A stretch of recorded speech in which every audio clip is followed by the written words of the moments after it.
ఈ వీడియో చూస్తున్న అందరికీ నమస్కారం. ఈ వీడియోలో విద్యుత్ సంస్థలో నియామకాల గురించి చూద్దాము. దసరా పండుగ తర్వాత విద్యుత్ సంస్థలో రిక్రూట్మెంట్ అనేది జరుగుతుంది. ఇంకా దీని గురించి చూస్తే విద్యుత్ సంస్థలో దసరా పండుగ తర్వాత 9,800కి పైగా ఖాళీల భర్తీకి నియామకాలు జరుగుతాయి. రిజర్వేషన్ ఇందులో 75% ఖాళీలు ప్రభుత్వానికి కేటాయించబడ్డాయి.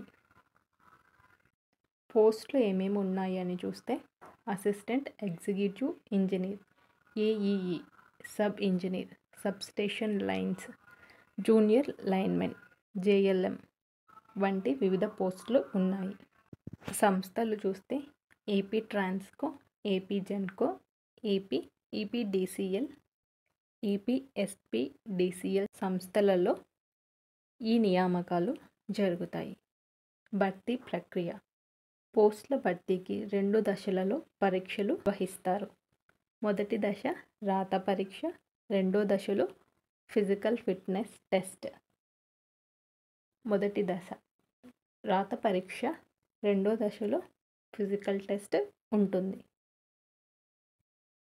తర్వాత జీతం ఎంపికైన అభ్యర్థులకు నెలకు ₹800 మెగావాట్ల ప్రాజెక్టుల ద్వారా జీతం లభిస్తుంది. అవశేష సమస్యలు విద్యుత్ సంస్థలలో ఉద్యోగాల భర్తీలో ఇంకా చాలా అవశేష సమస్యలు ఉన్నాయి. వాటిని పరిష్కరించడానికి ప్రభుత్వం చర్యలు తీసుకుంటూ ఉంది.